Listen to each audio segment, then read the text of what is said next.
Alô e aloha, mais um Tutti Frutti Havaiano no ar. Episódio especial, Dia da Consciência Negra. Hoje é quinta-feira.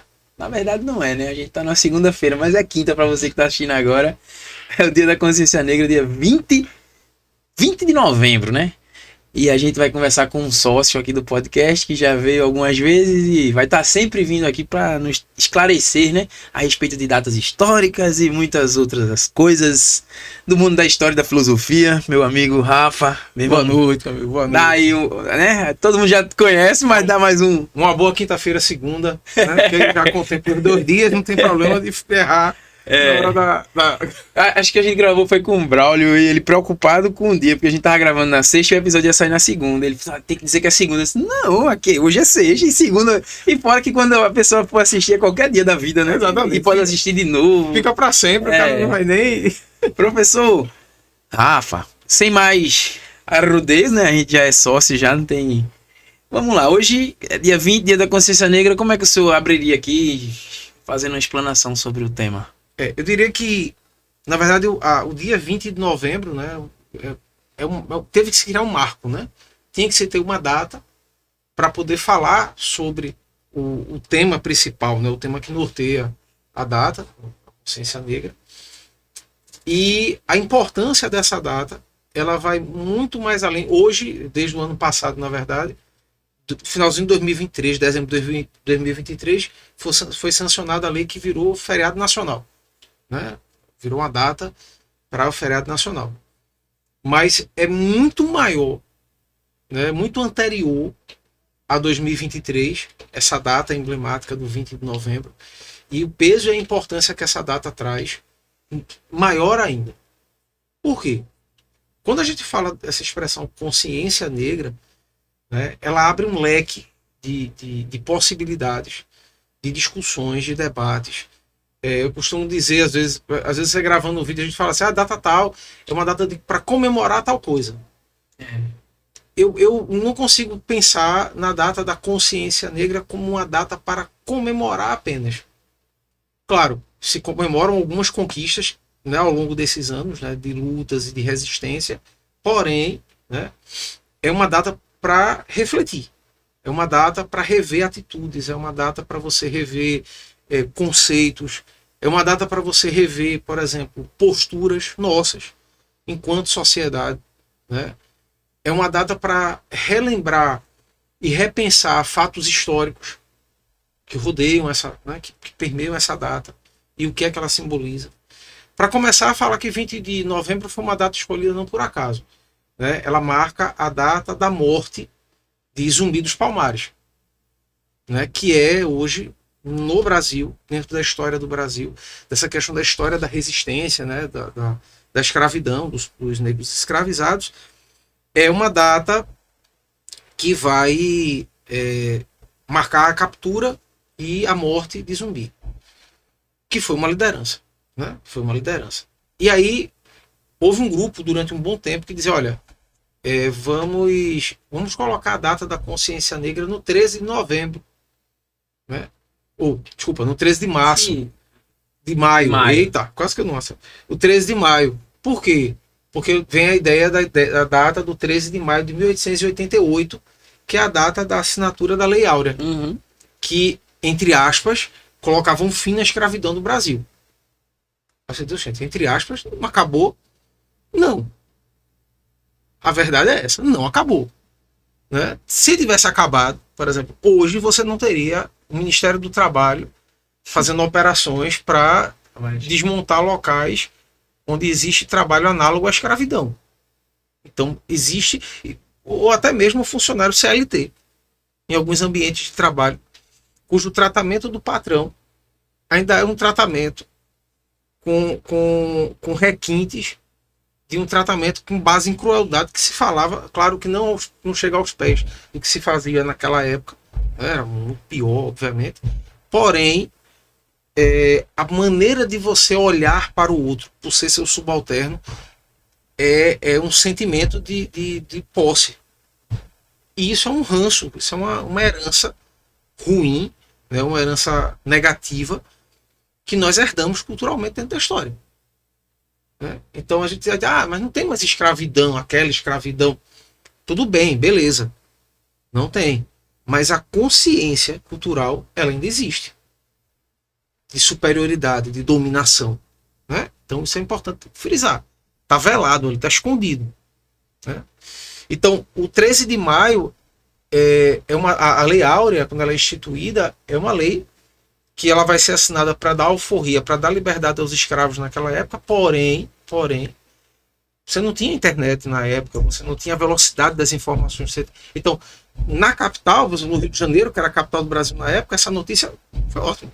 Chegou, vamos libertar e tal, os donos de escravos revoltadíssimos, porque tinham que libertar os escravos e contratá-los como mão de obra assalariada para trabalhar nas fazendas. Era isso que eles não queriam ter, esse prejuízo duplo, né? Eles não queriam ter isso. E aí, perceba, o grande problema na época era o tamanho do prejuízo que isso ia causar à economia na época. Outra coisa, falar de lei áurea, falar de acabar com abolir a escravatura, não é só você chegar, assinar um documento e dizer estão todos livres. Ok, eu tiro o indivíduo da condição de mão de obra escrava, tiro.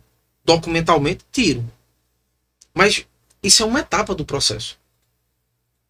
Eu precisava pensar de que forma eu vou introduzir esse cidadão, agora livre, na sociedade, sem o ranço do escravismo.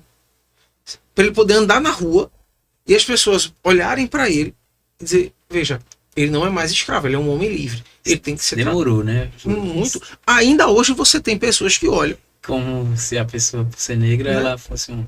Ela tem que ser subalterna. Ela tem que ser alguém que está abaixo. Isso, veja, é como eu disse, é um ranço cultural que nós preservamos até hoje. E quando eu digo nós, às vezes pode dizer, nós está generalizando. Infelizmente, nós ainda temos atitudes veladas dentro do nosso comportamento cotidiano. Que se a gente não tomar cuidado, a gente continua reproduzindo o racismo. A gente continua reproduzindo o preconceito. Né? O simples fato do estereótipo de você estar na rua, mexendo no celular, existe uma violência, existe a violência, isso aí é discutível. Mas aí vem um indivíduo, bermuda, sem camisa, negro. Vai ter gente que vai dizer, guarda celular. Qual o problema? O cara pode estar com calor, tirou a camisa, mora ali perto, tá andando. Que mal ele tá fazendo? Eu guardaria o celular, professor. Me desculpe. Não, mas veja. Agora ele poderia ser qualquer cor. Vem uma pessoa sem camisa, um menino sem camisa. Eu, dependendo do horário, eu com o celular na mão, eu boto o celular na cintura. Ele podia estar com. Ele podia ser azul. Mas eu tô entendendo, eu tô quebrando. Mas se você fizer um comparativo de situações do cotidiano, você se assusta. Você pode até parar para pensar, que besteira eu fiz. Uma coisa... Mas primeiro vem a questão da insegurança. A gente vive assustado. Né? E infelizmente uma coisa muitas vezes acaba se associando à outra. Então, voltando para a questão da Lei Áurea, era uma lei importante, ok, isso, né? Como outras leis abolicionistas anteriores, que eram leis que foram assinadas apenas com o objetivo de mostrar, dar uma satisfação à sociedade mais progressista. Né? Você assina uma lei que dizia que os escravos com mais de 60 anos, sexagenário, a lei de sexagenário, estavam livres, não precisavam. Quem ganha com isso é E o cabo chegava a 60 anos. Pois é, e os que chegavam... um outro já muito ruim. Um outro que chegava, tinha um detalhe. Quem era beneficiado com essa lei não era o escravo, era o dono da fazenda. Porque não tinha que... Não tem mais obrigação nenhuma, assim, a alforria te vira. Para comer, para sobreviver, porque ele ficava por ali vivendo do favor dos próprios escravos. Se alimentava com o que sobrava, com o que dava. Aí, vamos para outra, a lei do ventre livre. As crianças nascidas a partir da promulgação dessa lei nasciam livres. Tá, elas iam fazer como? Sair engateando no meio da estrada sozinha e a família, os pais. Ele não tinha, ele acabava ficando. E aí agora tinha uma cláusula da lei. Se aquela criança permanecesse na fazenda até atingir a maioridade, ele poderia ser capturado e virar escravo. Ou seja, ele não saía. Entendeu? Ele não saía. Então, você tem essas leis abolicionistas, elas foram criadas com como eu disse, uma forma de dar satisfação a uma sociedade que cobrava mais progressista, como forma de dar satisfação, por exemplo, para a Inglaterra, que estava a pleno vapor na Revolução Industrial e combatia a escravidão, não porque era boazinha, ela combatia a escravidão porque ela queria mão de obra assalariada para o pessoal comprar o produto que era fabricado nas indústrias inglesas. Não era porque eles eram humanizados, não era, né? Não era por isso. Então perceba, você tem uma série de situações que quando você olha, né, hoje e vê o 20 de novembro, aí você para e faz, bom, começo a entender a ideia de consciência. Né? Eu começo a entender a ideia de consciência. Por exemplo, eu quando comecei a pesquisar sobre isso há 8 anos atrás, me dediquei mais a essa área da pesquisa e fui entrar para a área da pesquisa específica, que é a minha especialidade, é literatura negra de autoria feminina. Eu pesquiso escritoras negras. E aí eu confesso que de início não foi fácil. Porque eu, branco, né, cristão, né, de certa forma assíduo ali durante um bom tempo. E aí eu chegava muitas vezes, ia para os congressos, né? E eu era o estranho na plateia. O que esse cara tá fazendo aqui? Pesquisando sobre escritoras negras. O que é que ele ganha? E eu tive a sorte de encontrar pessoas nesse meio que disseram que bom que ele, né, teve a curiosidade de querer aprender algo sobre.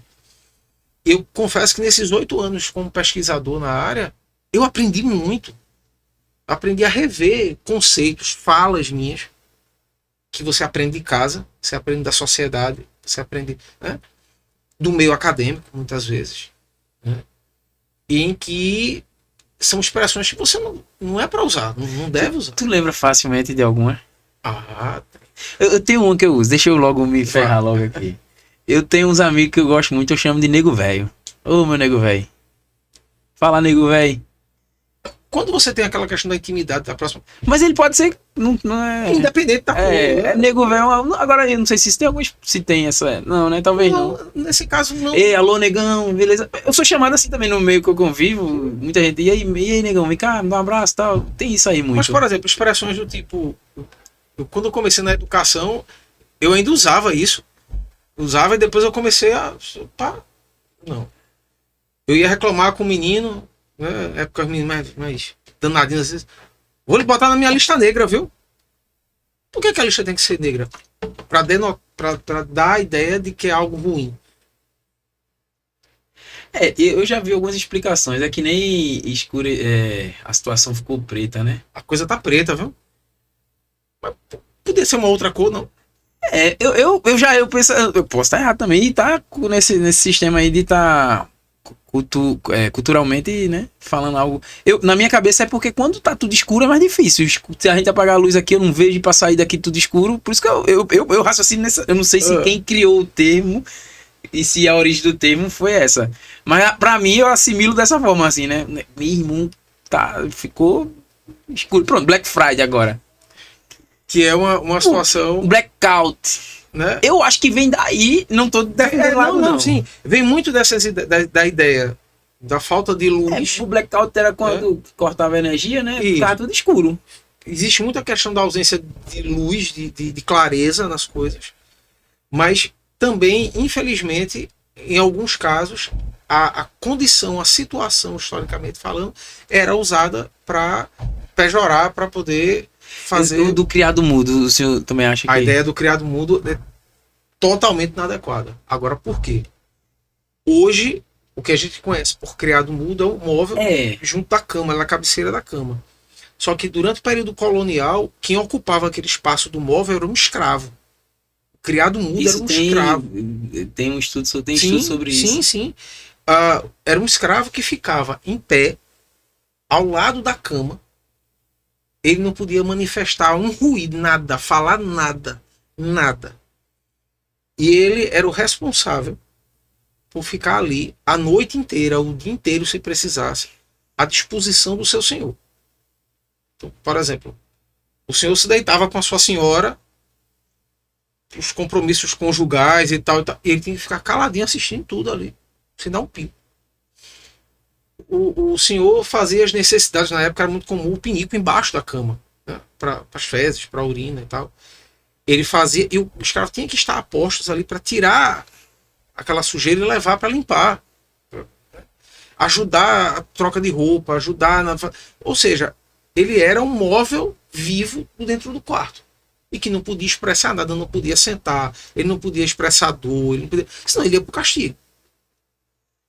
A situação eles desumanizavam, né? Era o... Exato. Aí você troca o escravo por um móvel de madeira e deixa o mesmo nome. Que se você for parar para pensar, ele está equiparando um móvel de madeira a um ser humano. A quem ocupava a função era alguém vivo, que tinha sentimentos, que tinha, né, vontades. Tipo, eu não podia ir ao banheiro enquanto o senhor não liberasse para ele ir. Da vida. Entendesse? Então, é uma situação... Tem muito termo, eu acredito, tem muito termo mesmo que a gente usa e é dessa herança aí. Tem um que eu ainda preciso, eu já vi algumas referências. Tem uns que eu esse do Criado Mudo, realmente eu tenho dúvida, assim, o senhor falando, eu penso, deve ter sido isso mesmo. Eu já ouvi debate sobre isso. Esse a situação ficou preta, eu só lembro do blackout, escuro. Para mim esse é mais...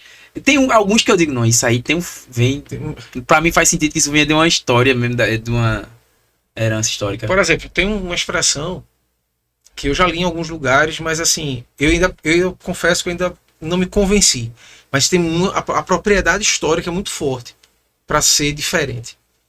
Por exemplo, a gente usa muito para controlar algumas coisas. Rapaz, eu tô tomando muito refrigerante, por exemplo. Se eu preciso me policiar em relação a isso. Essa expressão policiar... eu durante muito tempo, eu disse, pelo sim, pelo não, eu vou deixar de usar. Por quê? Existem alguns estudos que falam que esse termo policiar, ele vem da década de 60, 70 dos Estados Unidos, onde você tinha um forte movimento nos guetos, lá, né, os Panteras Negras, o pessoal do movimento lá do Martin Luther King, aquela galera que, né, lutou por direitos, né, dos afro-americanos, né, porque, para você ter uma ideia, era constitucional na época, nas leis americanas, né, o processo de segregação. No ônibus para preto, ônibus para branco. Não, na verdade, o ônibus era um só. Dividido, mas tinha uma linha que tinha... da metade para frente, né, eram para brancos. Da metade para trás eram dos negros. Se acabassem as vagas para os brancos, o branco chegava, tinha um negro sentado, levante, vou sentar. E o cara tinha que levantar. Senão o ônibus parava, a polícia subia e tirava o cara a força. Professor, nos Estados Unidos foi assim, a gente tem resquício e tem até hoje de casos de discriminação, de racismo no caso, né? Tem essa diferença. Mas nos Estados Unidos a gente vê, eu assisto os filmes às vezes, meu Deus do céu, até um tempo, até hoje, inclusive lá é permitido, como é? Ku Klux Klan, né? Eles têm mesmo, tem uns... Lá como é estado, né? Tem estado que é bem mais segredo. Não é que eles permitam, mas eles são mais flexíveis. Assim, eu não tô vendo nada. Eles podem enquadrar por um outro crime. Mas eles podem... Não. A ideia de você falar em não gostar, né, não aceitar... Do quinto, né? Não sei o que, da Constituição lá nos Estados Unidos, a liberdade de expressão para ele é muito forte, né? Eles podem dizer que não gosta de negro e tá tudo bem para ele. E tá tudo certo. E assim, o cara pode até movimentar na justiça o direito de dizer, não, eu tô sendo difamado, tô sendo, né? Tô sofrendo injúria racial e tal. Beleza, mas veja, o Brasil é um dos poucos países que tem no seu conjunto de leis mais duras e punições mais duras, e é de pouco tempo para cá, para combater racismo. Devido à necessidade, né, de se combater o racismo. Mas volto pro policial para terminar. O policial é o seguinte: aí lá no... a maioria desses movimentos, como eu disse, os Panteras Negras e tal, os caras se movimentavam, às vezes faziam atos de protesto nas ruas, né, ataques e tal. E aí a polícia agia para combater com firmeza, atirando, batendo, matando, prendendo. E a ideia era: vamos policiar, ou seja, o patrulhamento para combater esses atos de resistência. Esse aí eu já acho que pode. Desculpa, eu tenho que. Eu acho que esse já pode ser. Tem, e de fato usou esse termo, mas esse termo também. A polícia existe antes dos anos 60, né? Existe muito. Sempre que a polícia ia policiar. Mas a ideia da expressão policial nesse período. É difícil essa de cravar, não é não? Porque a gente pode dizer também que a gente dizia antes que você tem que se policiar. Ela ficou mais forte durante esse período lá, foi isso, né? por conta da intensidade de revoltas que estavam estourando nas ruas, as manifestações. Porque a menor manifestação, a polícia já chegava e já tentava abafar, que era para não dar grandiosidade ao movimento. Entendeu? Então, uma das coisas que eu já vi de alguns historiadores dizendo, olha, essa expressão ela pode até ter existido antes, mas assim, ela ganha mais força nesse período, ela se torna mais intensa nesse período por conta da intensidade das manifestações e a causa das manifestações. Entende? Então, assim, eu costumo dizer o seguinte, olha, para não cometer o erro, a persistência de usar uma expressão que ela pode se tornar uma expressão que retome a uma ideia que machuque, que traga mais referências, que cria essa ideia de segregar, de separar, é aquela história, é melhor você não usar. É como judiar, né? Você falar, judia de mim, judia, se eu não sou merecido. Tratar como judeu, né? Exatamente. E a gente sabe que o tratamento com o judeu foi aquele lá. Dependendo do recorte histórico que a gente vai falando. Ao longo dos anos, né? Perseguição e até hoje tem muita coisa que acontece. Exatamente. Esse eu acho também bem. Tá entendendo minha linha? Eu tenho uns que eu faço. Isso aí, bicho, né? Não tem nem como fugir, né? Mas tem outros. Mas, por exemplo, vamos esclarecer as coisas. Tem gente que, eu não sei o senhor, mas tem gente que diz que não, porque isso já é também desse resquício. Eu não sei, eu acho que, porque pra mim, na minha cabeça, eu posso falar e posso levar uma. Já viu o nosso bastão aqui? Posso levar uma tacada aí na cabeça, gente. Me perdoe, mas mesmo você dizendo, eu vou, na minha cabeça, quando eu digo esclarecer. Velho, eu só quero dizer que claro é mais fácil de enxergar e escuro com a luz apagada é mais difícil, somente. Aí, agora, exemplo, pode ser que seja uma herança. Deixa eu lhe fazer uma pergunta, então, uma outra expressão. Vá, faça. Denegrir. Esse também é um polêmico, né? Denegrir. Eu não sei, esse eu nunca parei pra... Pronto, esse aí, se eu me der uma explicação agora, eu paro de usar, porque aí eu vou, se ela me convencer. Eu não uso muito, né? Talvez eu uso, mas não... Nunca me policiei a respeito dela.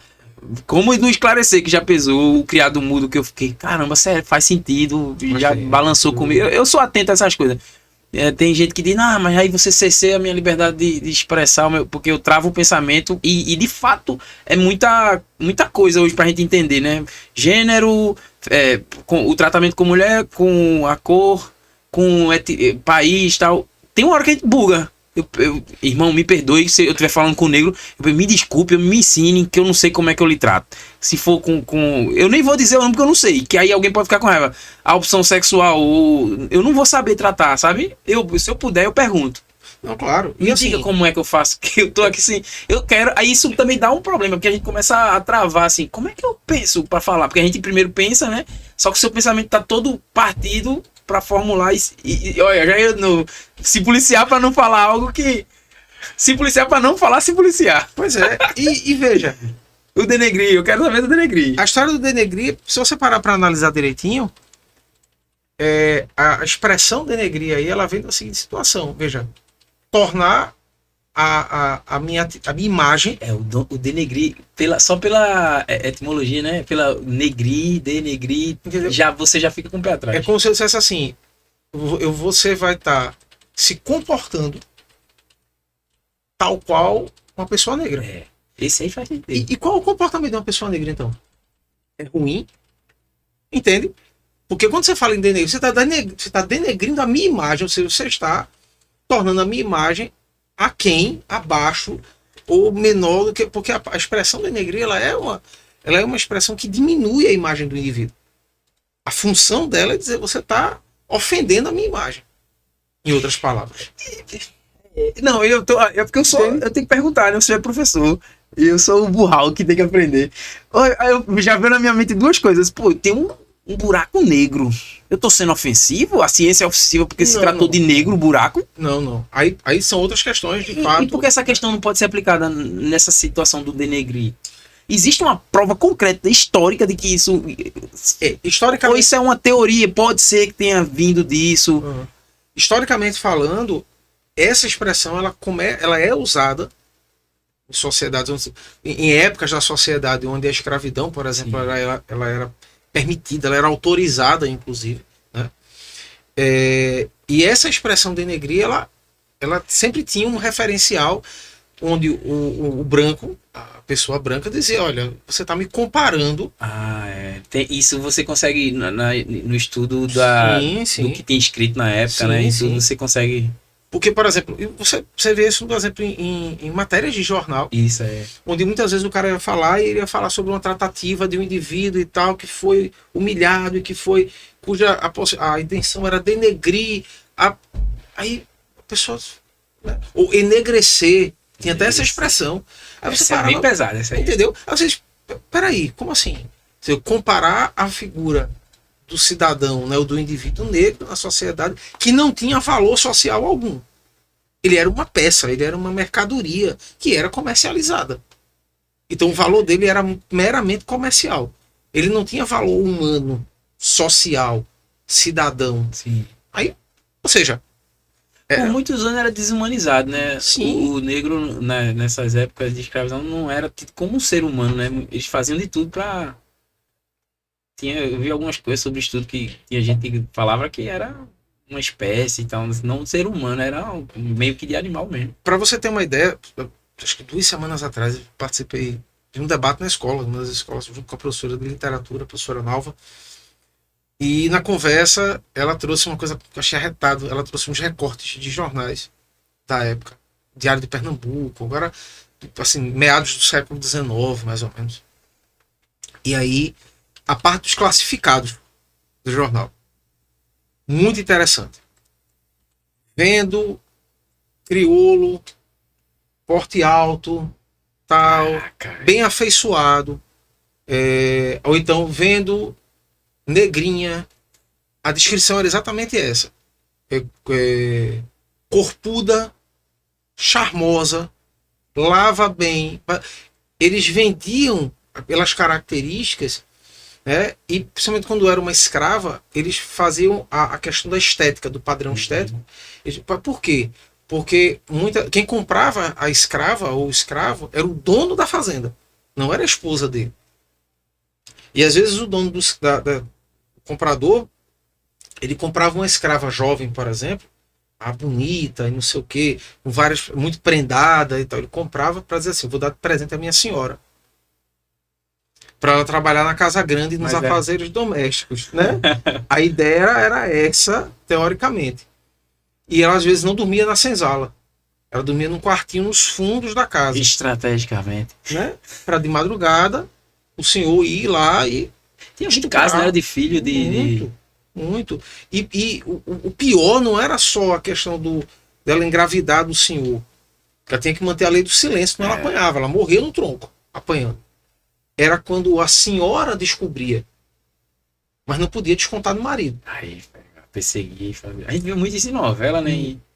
E a novela ainda romantiza muito. Existem relatos, descrições de documentos históricos de senhoras que eu não posso descontar no meu marido, mas eu vou descontar nela. E aí ela mandava a escrava pro tronco, grávida, para ser castigada até perder a criança no tronco. Ou outras situações piores. Ela esperava a criança nascer e mandava o capataz da fazenda mutilar os mamilos para ela não conseguir amamentar a criança. O leite pedrava nos seios, ela morria de inflamação. Caramba, velho. Outra, pegava a criança, né, e o marido, sabendo que o filho era dele, mas ia falar o quê? Ele ia assumir a culpa? Não podia, ele não ia fazer isso. A imagem da família dele, da sociedade, estava em jogo. Então ela pegava a criança e vendia a criança para outra fazenda. Mandava sumir. Mandava para um orfanato na época, né, da criança, e separava a mãe da criança, para se a criança morria de fome. Né? Ou mandava a mãe embora e ficava com a criança. A mulher, eu vou criar ele aqui dentro de casa. Matava a mãe, é um jeito de castigar a mãe até a morte. Senão o bichinho vai ficar órfão de mãe. Aí pegava uma ama de leite, um outro escravo, amamentava, e a criança era criada dentro do ambiente da casa. Ela fingindo que não sabia que ele era o herdeiro, o bastardo. É o bastardo. Né? O dono da fazenda ali, numa situação bem... que era de propósito, que era para ele ficar desconfortável com a situação mesmo. A mulher Entendesse? astuciou. Ela não podia descontar direto na tora, assim, então ela disse, eu vou me vingar do meu jeito. Mas, na maioria das vezes, quem mais sofria eram os escravos. Sempre, na verdade, né? Quem sofria eram os escravos. Então, assim, era uma condição na época de formação social absurda. Não existia. Por exemplo, todo o legado de história da África que a gente conhece tem de 30 anos para cá. Eu digo isso publicação de livros, eu digo isso os livros didáticos que as escolas oferecem hoje como material. Os livros didáticos eu diria até que é de 20, 15 anos para cá. Por força de lei federal. Né? A 10.645 e a 11.643. São duas leis que instituem a obrigatoriedade para falar de história e cultura dos povos originários, né, os povos indígenas, e das comunidades diaspóricas, né, que são as comunidades que se deslocaram para cá, né, e as comunidades africanas que vieram para cá. É necessário falar sobre a história deles, porque, imagine, eu vou escravizar, eu vou trazer uma mão de obra escrava de um continente para cá, trabalhar sem direito nenhum, sem regalia nenhuma, na base do chicote, sem receber nada. Situação deplorável num território completamente desconhecido para eles. As condições de transporte eram absurdas. Né? Os navios tumbeiros, né? Os navios negreiros, quando atracavam aqui no porto, se abria o porão para tirar os escravos, né? Os africanos que vinham para ser escravizados, nem sempre todos estavam vivos. Muitos morriam no meio da viagem, e eles só vinham tirar o cadáver, soltar do grilhão, da algema, do cara que estava vivo, semanas depois. O cara já estava apodrecendo ali. Imagine o cheiro dentro do porão, imagine, enfim, todas as condições de higiene que não tinha. As piores situações possíveis. E aí imagine você, esse cara jogava uma água nele e tal, enfileirava ele no mercado de escravos, e o senhor chegava lá para comprar, escolher como se estivesse comprando um cavalo. Olhava a casa dentária. Braulio disse aqui que ali a Rua do Bom Jesus, por ali, era um mercado de negros. Aquela área do Recife Antigo, ali por conta do porto, né, você tinha ali locais onde eram feitos onde era feita essa questão do comércio de escravos. Ali próximo tem o Pátio do Terço, que foi um local forte de comércio de escravos. Tem, inclusive, fizeram achados arqueológicos ali. Tem a Cruz do Patrão, que é naquela área ali também. Ele falou dessa cruz aqui, tem uma história, né, por trás. E o Recife Mal Assombrado, inclusive, já explorou uma época da história da Cruz do Patrão ali, as histórias assombradas da Cruz do Patrão. Você tem cerimônias que são feitas ali no Pátio do Terço, todo ano no Carnaval, segunda do Carnaval. Nos tambores à noite, tambores silenciosos. E a turma porque todo ano enche, é mais gente. Então querem trocar de lugar, né? Mas... Já tentaram várias vezes. Vamos para o Marco Zero, tem mais espaço. Vamos para um outro espaço, a gente arruma um espaço maior para. Não. E não é por birra. É porque tem uma simbologia. Né? Tem uma simbologia, tem um significado de resistência. Né? A questão da consciência negra fala muito sobre isso. Sobre legado, sobre ancestralidade, sobre resistência. Porque é o que mantém viva a cultura. O que mantém a cultura viva dos povos que vieram de África para cá é isso. Eles não escreveram livros para relatar essas culturas. Não tem. Repetições passadas. Exatamente. Eles herdam da ancestralidade e essa memória vai sendo oralizada. O professor, eu lembrando aqui, existe em dois assuntos. Dois assuntos não, dois assuntos dessa mesma temática que eu já ouvi falar. E aí eu vou aproveitar para esclarecer isso também, tirar minha dúvida. Que Zumbi não era esse mocinho. Existe uma corrente aí que defende que ele escravizou, que ele era meio que terrorista também. Não sei se isso é um esclarecimento do senhor. E que em África, né, os negros mesmo é quem de fato prendiam e levavam, e eles mesmos levavam, facilitavam. Não era que os portugueses desciam lá e saíam capturando, caçando. Já tinha alguns negros lá que levavam para o porto. Existe essa história aí, até que ponto isso é verdade? Vamos lá. Primeiro, essa segunda pergunta. Vou começar de trás para frente. Quando começou o processo de busca por mão de obra escrava em África, você já tem no continente africano um processo natural, um processo meio que estruturado de colonização do território. Europeus, o povo islâmico, já no ano 700, 600, 700 depois de Cristo, começou a passar por lá, começou a tomar determinados territórios. Então, existia ali uma formação, né, de grupos e existiam vários reinos ali. O continente africano ele é regado de estruturas sociais suntuosas, de reis, rainhas, nações. Então, havia muito isso. E esses reinos entravam em conflito naturalmente, era uma questão cultural, de defesa de território, de mostrar superioridade e tal. Eu acho muito bacana a alusão que é feita no filme Pantera Negra. O primeiro, né, existe a região fictícia de Wakanda, mas existem vários reinos dentro de Wakanda. E ele tem os conselhos, né, que vem cada um líder de um rei. E para escolher o rei de toda aquela região, aí vem aquela questão atributal. Vai desafiar o príncipe, aquele momento ali da batalha. Aquilo ali é uma referência que se faz, muitas vezes, a esses conflitos por território, por dominação. E existiam os conflitos. Só que, quando um grupo perdia para outro, existia um tipo de escravidão que na Roma existiu. Até em países branco, né? Eu não lembro agora os vikings, não. Essa galera também ali. O povo nórdico eles tinham escravos brancos também. Isso. Né? Na Roma antiga você vai ter, na Grécia antiga você tem. Que é aquela história, era a escravidão por guerra. A tropa que perdia e o cara não morria, ele sabia que ele ia se tornar um escravo por guerra.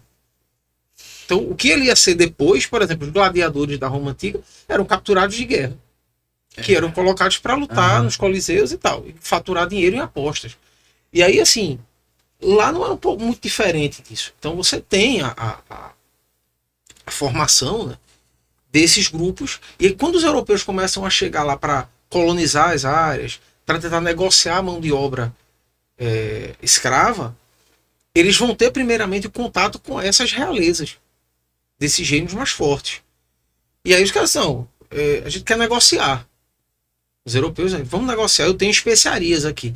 Coisas que você só vai encontrar na Índia, você vai encontrar, né, na América, lá no Brasil, por exemplo, eu tenho aqui coisa boa, cara. E a gente pode trocar, a gente está precisando de mão de obra. E eu sei que vocês têm escravos de guerra. Então vamos trocar as especiarias. Aí essas trocas eram feitas e esses escravos vinham para cá. Só que, paralelo a isso, esses europeus eles estavam estudando o território lá. Eles foram estudando o território. Por quê? Eles sabiam que ia chegar um momento que não ia ter mais escravo de guerra para trocar. Então eles vão ter que tomar o território. Por conta da riqueza natural, minério e tal e tal. E aí é quando começa a outra fase. Acabam os escravos de guerra, eles começam a dominar esses reinos, porque eles começaram a minar por dentro os reinos. E aí, por exemplo, você vai ter Zumbi, que é neto de rainha. Ele tem sangue real, ele tem sangue nobre. Por isso a ideia de liderança dele. Ele foi de uma certa forma preparado, ele tinha essa... Né? E aí, a questão do Zumbi, por exemplo, vim para a primeira dúvida, de fato, Zumbi ele foi um indivíduo que realmente simbolizou a ideia de resistência, de combate à escravidão no Brasil. Né? Formou um dos principais quilombos, né, do território brasileiro. Porém, alguns historiadores falam em escravização mesmo. Que ele tinha escravos. Ele se portava como um rei dentro do quilombo. Inclusive com punições parecidas com o tronco para aqueles que tentavam se rebelar. Já existem alguns historiadores que diziam, não, veja,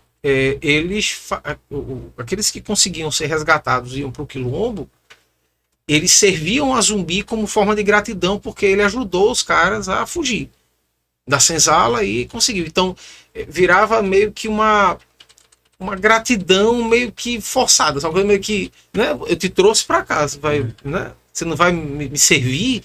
Como assim?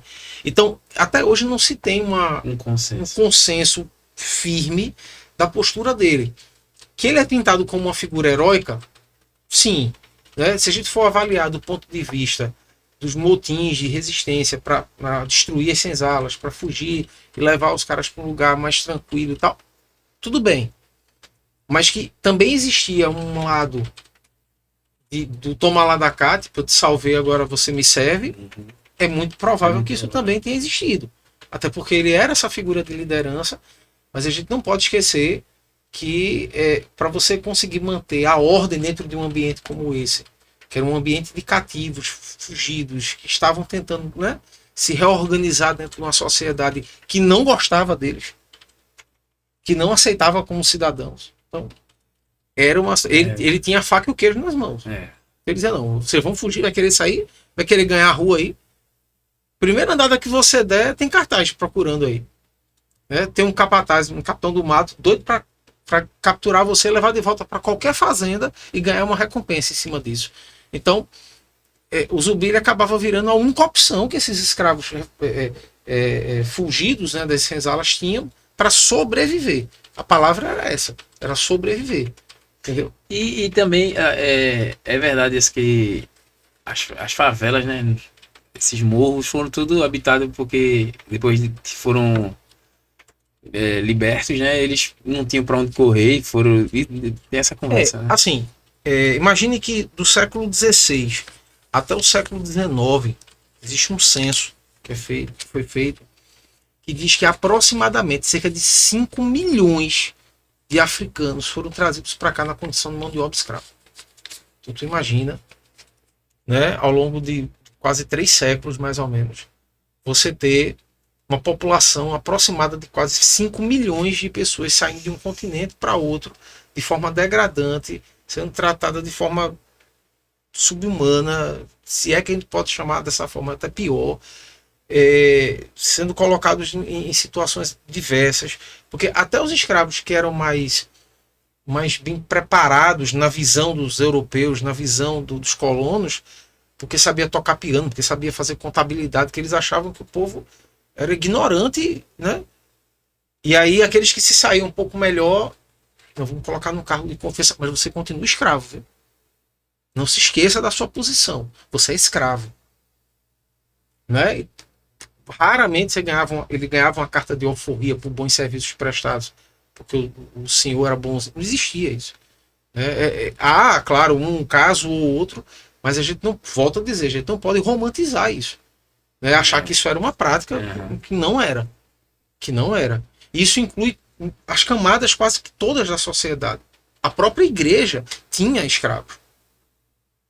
A própria igreja cristã tinha escravos a seu serviço. Senhor, não esqueça do senhor falou que aprendi com o senhor a igreja de Matriz da Luz, né? Tinha as bolas na lateral. Como é que e depois fez a de frente, né? Que era a igreja dos negros, porque a gente tem na teoria que a igreja vai receber todo mundo e a própria igreja tem que dividir. Na prática você não tinha isso. Na prática você não tem isso. E assim, nesse senso, nessa ideia dessa população imensa que veio para cá, né, nesse meio, a gente tem que parar para pensar o seguinte: para onde foi essa população toda? Porque eles tiveram filhos, eles, né, tiveram momentos. Houve um momento, a Lei Áurea, por exemplo, ela, como eu disse, ela foi uma lei decorativa, mas que, de uma certa forma, libertou muitos escravos. Foi pelo menos o pontapé inicial, né? Só que esses escravos, ex-escravos, uma vez que estavam na rua, diante da sociedade, o tratamento não muda. Eles eram tratados ainda como alguém, a escória da sociedade, que não podia arrumar um emprego, que não podia estudar, que não podia... Eu escutei história já de um restaurante aqui, eu não vou dizer o nome não, mas um restaurante bem tradicional aqui em Recife, que tinha caso ainda de não poder há uns anos. Depois no off eu lhe digo o nome do restaurante. Um restaurante bem conhecido, antiguíssimo, desde as épocas aí. Que aqui o negro não poderia frequentar. Clubes em Recife e tal, clubes sociais, tinham bailes, festas. O negro não entrava. Eu tenho uma questão comigo, você pode olhar aí qual é o próximo ponto, viu, que eu olha aí mesmo, que eu tenho mais, é porque vem acho que eu sempre tive muitas amizades, meus amigos de muitos anos eram sempre negros. Mais claro, que eu não me acho também branco, mas bem mais claro. Eu tenho um amigo meu que o apelido dele desde criança e até hoje ele é mecânico e todo mundo conhece ele por Neguinho. Todo mundo chama ele Neguinho. É o nome até, você bota lá na oficina dele, tá lá, Neguinho. E eu me dou muito bem, até não sei, pelo meio que eu convivi sempre de pagode, a galera do pagode é sempre mais negros, tem mais negro no meio do Sim. pagode. E eu desde novo tô ali no meio, eu me dou muito bem, nunca tive esse problema. E certa vez eu parei pra fazer um exercício assim mental de, oh meu Deus, eu me dou tão bem com não tenho essa questão de cor, de nada, de nada. Mas aqui especificamente falando da cor, né? Da cor da pele. E aí eu fico pensando, não mais, mas teve uma fase que eu fiquei, será que se eu nascesse naquela época, filho de um dono de engenho, eu ia ter esse pensamento que eu tenho hoje? Eu fico querendo entender assim, se ponha no lugar de quem, não do dono ali, mas você nasceu ali, naquele contexto, vendo aquilo tudo, na sua mente, criado na sua mente que não era seres humanos, que eles estavam ali para fazer aquilo, para servir. Aí uma vez eu falei isso com um amigo meu e ele, não, eu jamais seria. Eu disse, sim, mas você tá falando com essa mentalidade de agora. Eu não tô dizendo também que lá você não podia ser, naquela época, um revolucionário, não, eu não aceito isso. Poderia, mas muito provavelmente você ia seguir aquele negócio ali. Porque tudo tava cercado ali na sua E era vida. tão natural. Era isso, não tô falando. É porque é difícil a pessoa entender que a gente não tá falando hoje. É como se ponha no lugar. É um exercício até difícil para você se pôr dentro desse contexto que a gente tá conversando, de maltratar uma pessoa nesse nível, só por causa da cor da pele dela. E meu Deus, como é que pode, né? Você. Eu não me coloco ali naquele lugar. Você não consegue nem mentalmente se colocar naquele lugar. Uma vez eu vi uma pesquisa que foi feita aqui no Brasil, que é um país que tem uma maioria populacional negra, e fizeram 2 perguntas aos entrevistados. Disseram, olha, você acha que o Brasil é um país racista? Aí as pessoas dizem, acho. Existe racismo aqui, é muito sério, então fazer um discurso, tá? Não sei o quê. Aí, você se considera racista? Eu não, de jeito nenhum, não. Aí, uma das coisas que geralmente rolavam nessa pesquisa, o vídeo mostrava. Se, inclusive, eu tenho amigos negros. Foi o que eu falei aqui logo, né? Pra poder. Aí você. É engraçado porque é automático, é um mecanismo de defesa que geralmente você usa para dizer assim: não, eu convivo, eu tenho uma roda de amigos, eu tenho pessoas que. É onde a gente fala, algo que é muito falado nas mídias hoje, nas redes sociais, muita gente tem dúvida sobre, que é o chamado racismo estrutural.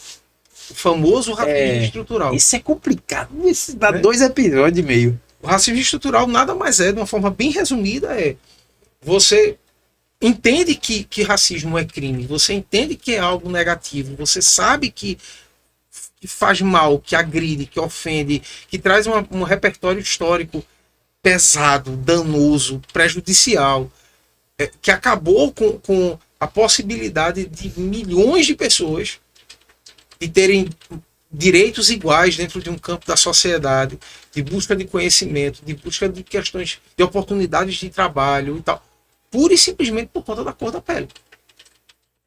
Basicamente isso. Você tem essa consciência, certo? Você tem essa consciência. Mas a formação cultural que você recebeu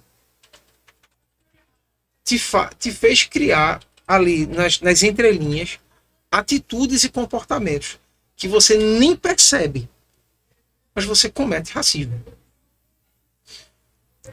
Tem uma situação, por exemplo, da minha família, eu recordo bem isso, de pessoas da minha família quando crianças, a avó, a mãe, o pai, aí o nariz era mais achatado, assim, aí ficava colocando um pegador de roupa. Eu já vi de ficar puxando, fica puxando pra ver se... Mas eu já vi com um pegador de roupa, cara, das meninas, pra afilar o nariz. Mas, gente, isso é uma característica né, de uma condição genética de um indivíduo que tem na genética a questão de ser negro. Isso não tem como você fugir, é genética. Se depois ele mais velho quiser fazer a cirurgia, né? Por exemplo, eu durante um tempo eu falava muito isso entre colegas, na escola mesmo. Eu via às vezes alunas lindas, professoras maravilhosas, cabelo cacheadão, cabelo crespo cacheadão, com a mais linda do mundo. E tinha um cuidado, tal, e de repente chegava um dia, cabelo todo liso, a chapinha. Foi isso, aconteceu. Não, porque tinha umas amigas minhas que estavam, né, alisando o cabelo e tal, eu resolvi alisar. Mas a identidade do cabelo? Porque tem a cultura negra hoje, ela tem uma referência muito forte. O Black Power, por exemplo, ele tem uma referência cultural muito forte para a questão da resistência, da luta da comunidade negra, né? Aquela história lá do cabelo black, do cabelo crespo e tal, você colocar aquele pente aqui em cima e tal, pessoalmente, né? Os homens principalmente fazem, quer dizer que isso aqui é minha coroa, eu sou realeza, me respeite. Então essa coisa é muito forte isso. É muito forte. Por exemplo, a gente falou alguns minutos atrás sobre a noite dos tambores silenciosos, que a turma não sai do lugar. Eles não saem do lugar porque naquele lugar ali morreram, é o sangue de muitos escravos, muitos negros escravizados foi derramado ali. Foram enterrados ali. Pessoas que morreram no tronco apanhando ali para lutar pela liberdade dos seus.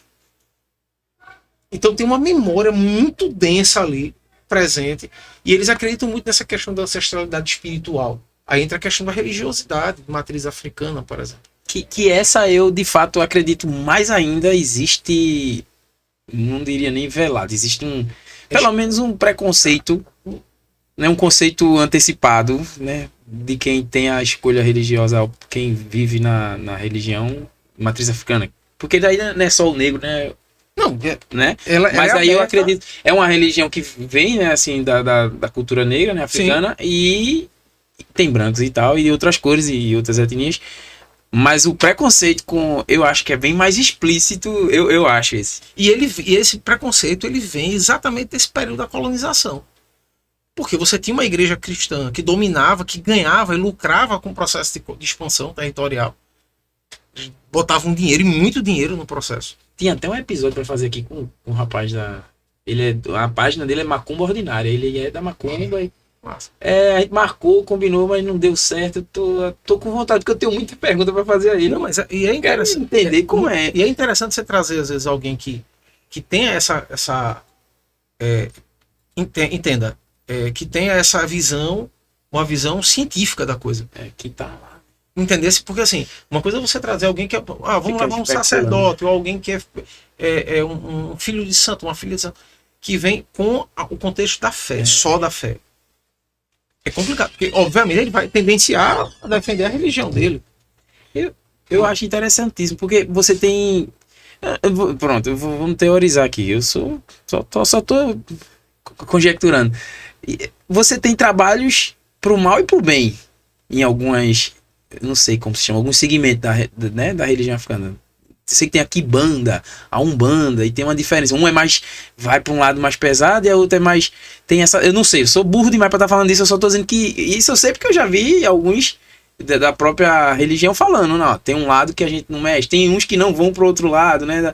Aí isso dá mais para você entender que, pô, esse pessoal tá com o mal e com o bem na mão. Quem é do mal e do bem? Porque eles podem trabalhar pro mal. Você faz um trabalho, né, para atrapalhar a vida de alguém. Existe isso, né? Existe, na verdade, o seguinte, e que é uma coisa que tá dentro... Isso permeia um pouco do medo, do preconceito, claro, das pessoas, claro, né? E é uma condição que foi criada há séculos atrás para falar não só das religiões de matriz africana, mas para falar, por exemplo, da cultura religiosa dos povos originários, para falar, por exemplo, do judaísmo, que foi perseguido durante tanto tempo. Então, assim, eles vão criando situações para personificar o mal de alguma forma. Eu costumo dizer, quando estou em rodas de conversa sobre esse assunto, e eu digo, olha, quem está falando é um cristão, tá? É um cristão, mas que se permite ouvir e estudar sobre para entender antes de criar um julgamento. Não existe, e aí alguém que possa estar nos assistindo agora pode dizer assim, eu discordo, fica à vontade. Né? Não existe para mim nenhuma religião, tá? Nenhuma religião, na minha concepção, como historiador, como cidadão, como cristão, como, enfim, o que você quiser que eu seja, que eu defenda, não existe nenhuma religião isenta de mal. Primeiro porque ela foi feita pelos homens para tentar se aproximar do divino, do sagrado. O professor, aí o senhor não está querendo falar de dogmas, não. Porque a religião, de fato, ela não é algo, né? Ela é um caminho, né? É uma religar, se religar, né? O religare, né? Mas aí veja, muitas pessoas... A religião é o ato de se religar. Isso. Ela existe. Não, só que o que a gente tem como religião é o que o senhor está dizendo que não existe, né? Que em cada uma pode ter várias dogmas, regras que os homens colocaram, né? por exemplo, eu ouço muito essa questão da demonização das religiões de matriz africana. Sim, existe. Tá? Só que assim, eles falam, não, porque é usado pro mal, é usado pra... Tá. Aí, me permita as alfinetadas. Né? Quantos casos o Vaticano não vem enquadrando de padres pedófilos? Sim. Se isso não for maldade, pra mim, eu não sei o que é. É porque o mal tá em todo canto. Né? Entende? Vai pra uma igreja evangélica. Entendi, tem todo pastor ladrão.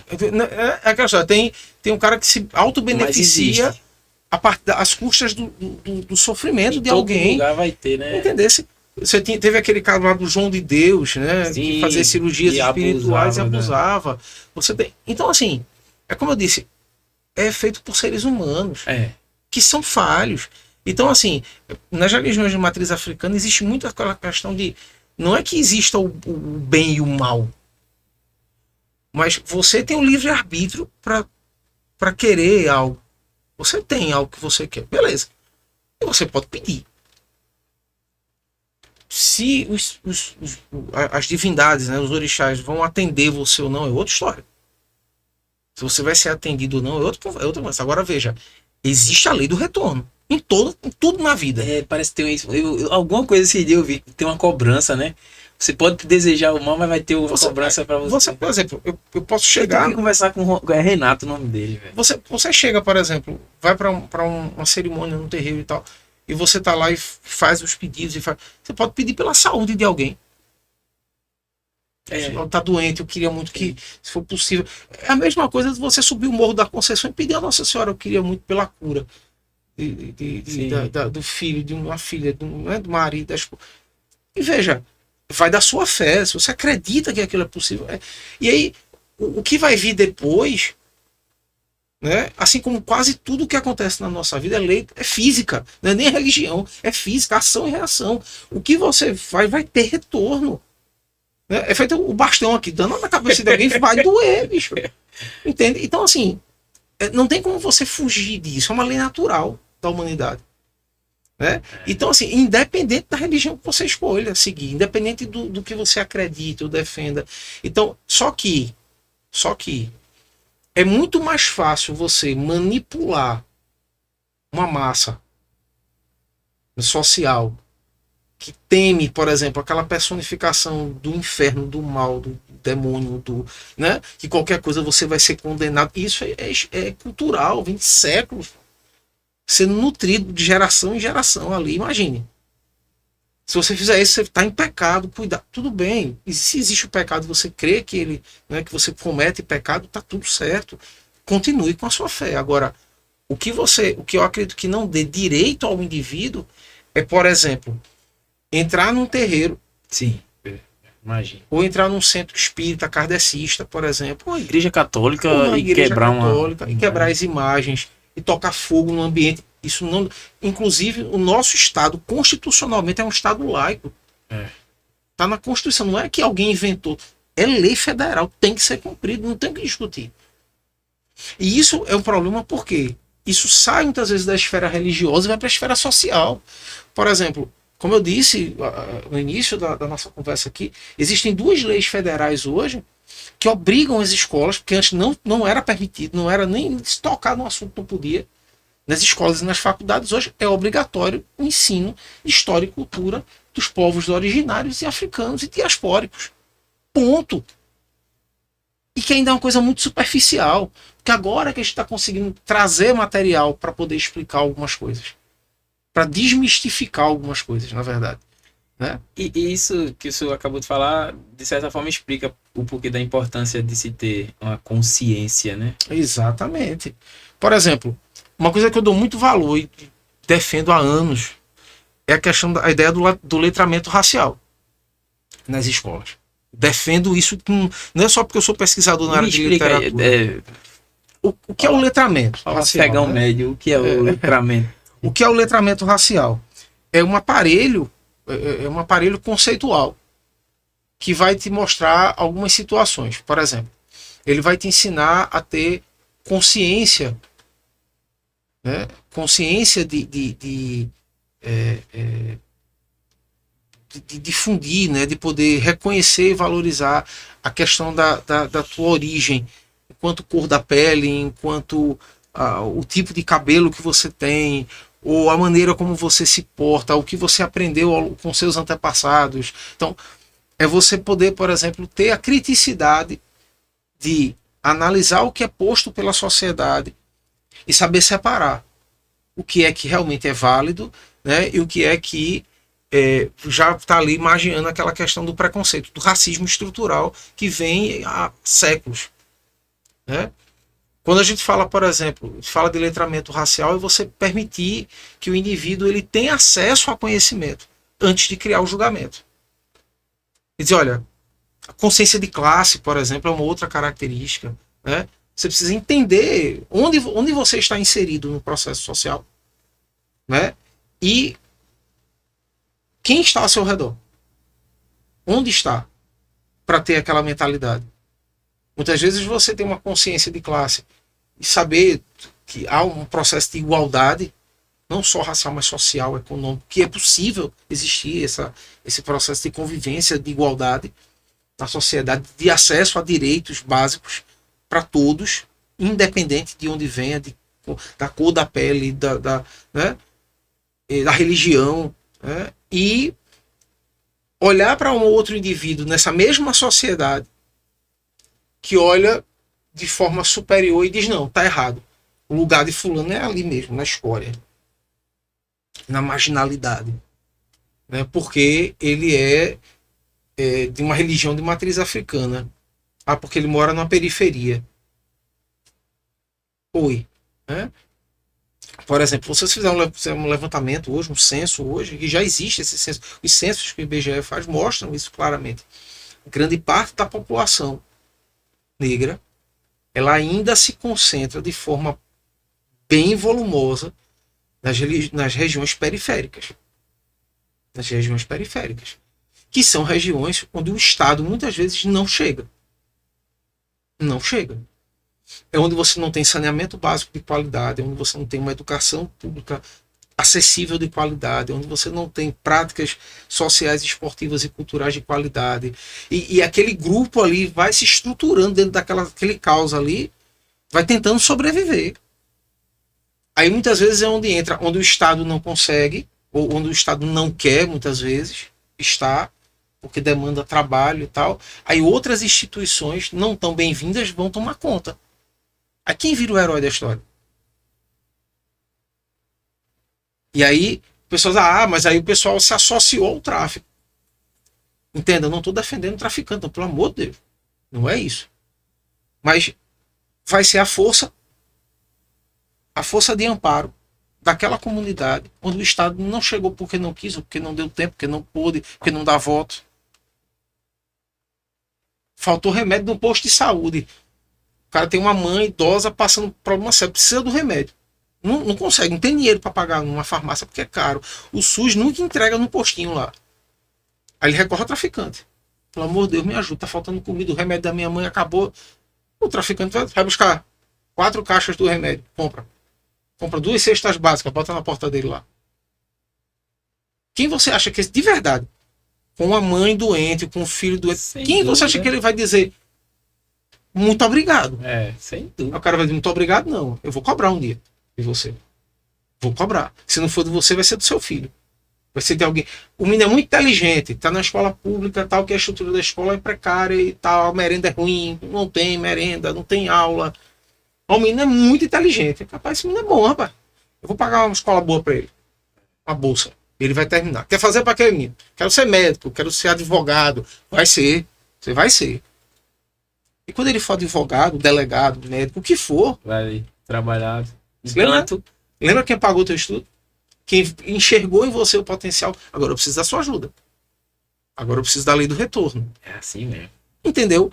Por que impera a lei do silêncio dentro dessas comunidades quando estoura uma operação da polícia? É porque o povo é conivente com... Não. É porque ele não tem outra... Às vezes ele não tem outra opção, não. E aí eles são colocados também na condição de bandido da história. Repito, não estou defendendo o traficante. Também não estou demonizando a polícia. A polícia é a força de Estado, de controle do Estado. Ela precisa se impor diante da violência. Isso é fato. Precisa manter a lei, a ordem. Isso é fato, é a função dela. Mas quantos inocentes, a gente vê essa operação recente aí do Rio de Janeiro e tal, vamos parar para ver. Morreu traficante? Morreu. Morreu polícia? Morreu. Mas no meio desse tudo que não entrou para a estatística de forma transparente, quantos inocentes morreram? Quantas portas de casa e janela não foram estouradas de tiro de fuzil e o pessoal embaixo da mesa de casa, embaixo da cama, com criança pequena abraçada, com medo de levar uma bala que não é perdida, né? Então vamos combinar que essa bala não vai ser perdida. É uma história bem interessante que ele tá falando, que tem uma série que eu assisti, é muito realista com o que tu tá falando. É o jogo que mudou a história. É uma série da Globoplay muito interessante, que realmente assim, o que você tá falando é o que mais acontece, né? Tipo, o Estado não dá o que precisa e de fato a comunidade ali vive refém dos próprios traficantes, né? Não tem o que fazer, é uma moeda de troca. A comunidade vira refém de uma guerra de dois sistemas. Um sistema que constitucionalmente é lícito, que é a polícia, e um que é ilícito, mas é funcional, que é o tráfico. É. Que ele controla tudo lá dentro, bota o preço que quiser, mas tem gás, internet, água, não sei o que e tal, e tem mototáxi que é do próprio tráfico, e tem, mas assim, se precisar também investir, se precisar fazer uma melhoria, se precisar fazer, o traficante é que manda fazer, porque ele não deixa nem a prefeitura entrar mais no local, nem o Estado. Eles largaram de mão, então quem assume agora somos nós. Até que tem uma cena, velho, que o cara, tipo, ele é como se fosse um síndico do bairro lá, tá ligado? Aí falta água. Aí chega o traficante, peraí, pô, quiser, bota uma bomba nova aí. Ele, não. Aí, tipo, a galera tá precisando de água, e aí? Tudo em cima do cara. E ele, meu irmão, eu sei que se vier dele ali, a gente vai ficar refém do cara, ele vai... É uma história muito É, porque falar daqui, sentadinho aqui, é bom, né? Dizer que É não, muito ele bom, tem é. a opção de não aceitar e pronto. Mas como tu falou, tá tua mãe lá. E se eles vão na situação mais delicada, né? O possível, pra poder Pois lhe é. pegar, lhe captar. E outra, e aí, nesse contexto aí que a gente tá falando aqui, entra a ideia do racismo, por exemplo. Porque quem tá lá embaixo no asfalto, né, que olha o cara que tá descendo todo dia de manhã cedinho com a mochila nas costas para ir pro trabalho dele, numa boa, não tá mexendo com ninguém, não faz mal a ninguém, família é primeira, o cara nunca se envolveu com nada, tráfico, nada. Mas ele tá descendo do morro. Né? O pessoal tá passando de carro na avenida, né? Olha e faz. Morador do morro. Ó. Muitas vezes tem gente que é automático. É automático. Nem raciocínio. Às vezes você nem sabe quem é. O cara do pessoa maravilhosa, coração bom, ajuda muito. É uma figura, sabe? Mas a pessoa tá vindo de onde é que ele tá descendo, de onde é que ele tá vindo. Você associa o histórico da região ao cara. E às vezes tem a ver com a cor da pele, tem a ver com a roupa que ele está usando, às vezes tem a ver. Ou seja, os estereótipos, os rótulos vão sendo criados inevitavelmente. E isso faz parte do racismo estrutural. Entendeu? É automático. A cultura que a gente recebe, o bombardeio de informações que a gente recebe na nossa formação de caráter, de cultura, nos trai a esse ponto. Eu posso saber, tenho certeza que está errado. Mas quando você deixa a mente ali no modo livre, ela vai de forma intuitiva, ela vai associar. Mesmo que você, não, estou pensando besteira. Mas vem primeiro. Tem duas mentes, né? A racional e a irracional. A gente tem, né? Tem até um livro. A gente parte pro instinto.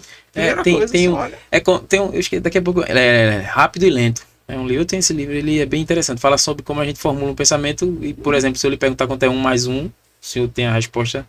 Se eu lhe perguntar quanto é 74,5 vezes 14,18, o senhor vai ter que olhar pro teto, pro seu cérebro. E você tem a resposta de bate pronto, rápido.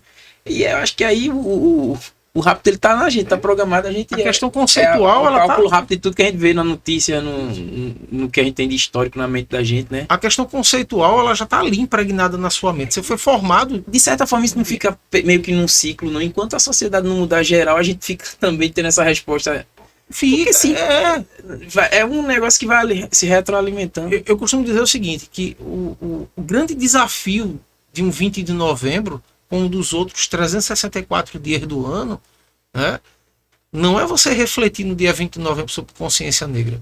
Não é você pegar o mês de novembro e dizer o mês de novembro é o mês dedicado à consciência negra. A semana da...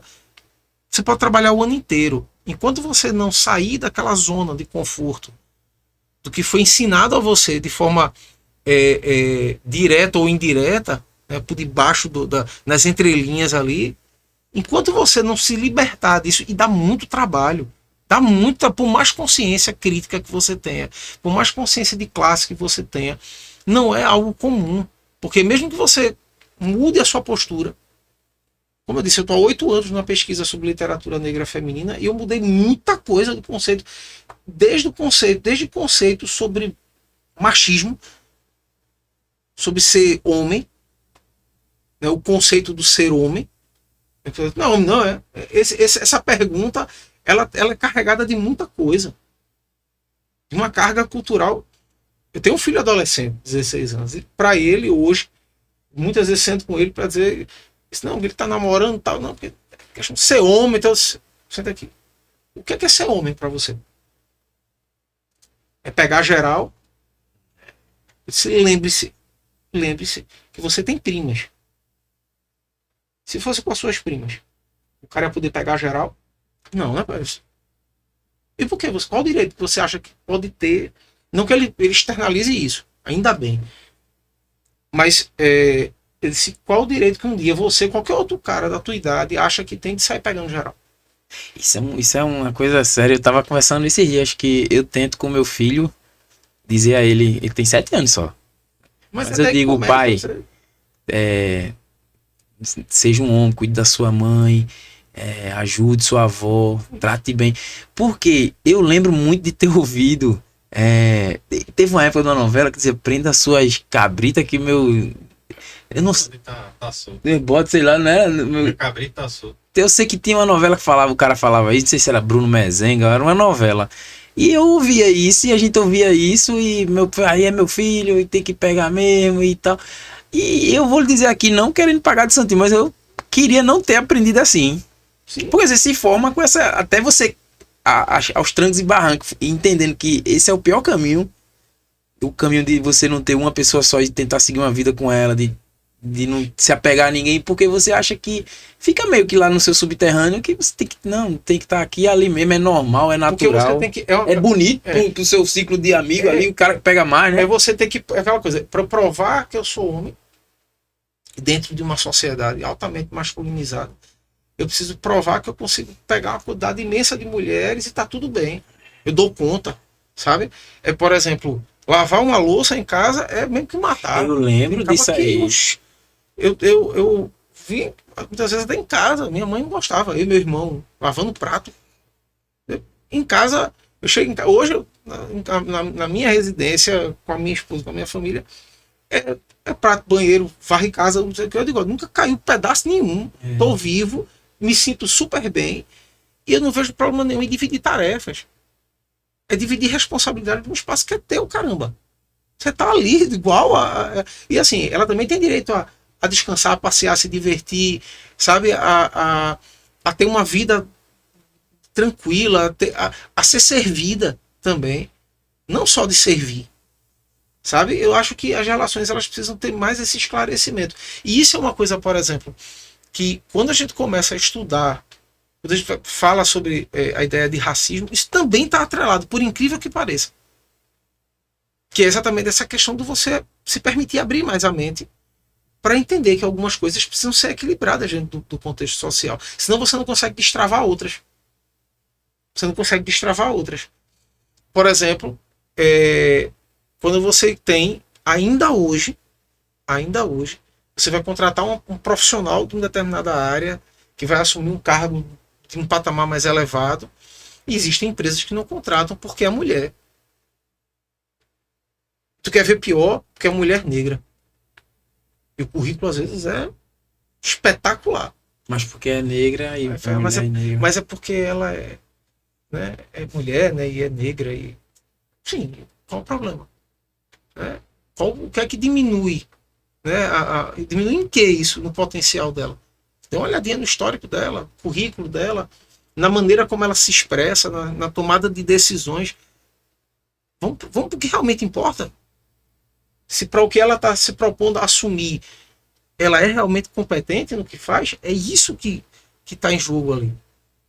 Mas é esses estereótipos, eles vão determinando coisas dentro da nossa sociedade que fazem com que, por exemplo, ainda hoje, claro que a realidade tem mudado, ainda bem, mas ainda tem mulheres em cargos de diretoria que recebem menos do que o homem que ocupa o mesmo cargo na mesma empresa, por ser mulher. E isso é inadmissível. É inadmissível. Porque não é o gênero, é a competência, é a qualificação. Eu ouvi uma explicação sobre salário, não nesse nível aí de cargo de diretoria igual. Não. Mas de certos empresários, por exemplo, não contratar mulher ou querer contratar mais barato por causa da possibilidade de gravidez. Por causa. Não, sim. Tô defendendo nada, não.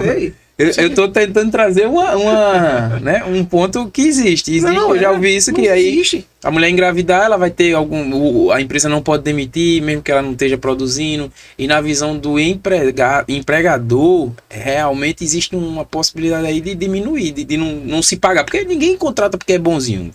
Você é contratado para render, para ter um rendimento. A empresa ganhar com você ali, você vender suas horas e receber por isso. E muitas vezes, a maioria das vezes, injustamente, né? Porque mesmo que sua empresa pague bem também, deixa eu dizer uma coisa, o governo vai lá e come um monte, né? O empregador tem que pagar 3 vezes por você, para você receber o seu. Você trabalha e paga todo mês para em dezembro receber o 13º. Tá recebendo a segunda parcelinha agora, né? Acho que é a primeira agora em novembro, a segunda. Mas você paga isso o ano todo. O governo também faz com que o cara... Muitas vezes o empresário... Não é um presente. Nós somos condicionados a achar que aquilo é uma dádiva, Você trabalha de janeiro, fevereiro, março e abril só pagando imposto. Em maio tu começa a ganhar teu dinheiro. Cara, então, aí muitas vezes o empresário é taxado de vilão. Na maioria das vezes. Eu não tô dizendo que não tem os caras que são ruins mesmo, mas tem uma cobrança também do Estado. O que eu tô trazendo do ponto da mulher, existe isso também, né? Não tô dizendo que é certo, não. Eu não sou empresário, não. Eu não contrato ninguém. Mas quem quiser... A empresa dele é moralmente... né? Falando de moral, eu acho imoral o cara. Não. Mas se ele olhar pro lado do bolso dele, que é ele que sabe, ele que tem que escolher se emprega ou não. Agora, encargo de coisa eu acho mais difícil ainda de entender, porque se é a mesma competência e tá... Não tem como, né, ter salário menos ou mais. E veja, hoje nós temos um perfil de mercado, principalmente com mulheres, que é impressionante. Se você olhar, tem muitas mulheres no campo executivo mesmo, trabalhando. A mulher engravida, ela sai licença maternidade e continua dando suporte. E assim, tem um... A gente sabe que homem é frouxo, né? Homem para dor é frouxo. Meu amigo, eu tô com enxaqueca, eu tô morrendo. Pronto, e eu vou dizer a tu, a mente da mulher, ela faz 3, 4 coisas ao mesmo tempo. Eu fazer metade de uma já é uma vitória. A gente tem que fixar em uma para conseguir fazer perfeitamente. Ela faz as 4 e faz perfeito. Não, mas isso assim, a luz da psicologia, a sua atenção, ela não se divide, não. Ela não é seletiva. De fato, você nunca vai estar concentrado em 2 coisas ao mesmo tempo. Nem homem, nem mulher. Ela consegue gerir uma coisa... A mente da gente, ela consegue estar olhando a hora aqui, mas eu já vou esquecer do que eu estava falando. Aí eu tenho que voltar para aqui, para esse foco. Eu posso dividir um pouco, mas alterna. Fica alternando. O cérebro não vai conseguir focar em 2 coisas ao mesmo tempo, não.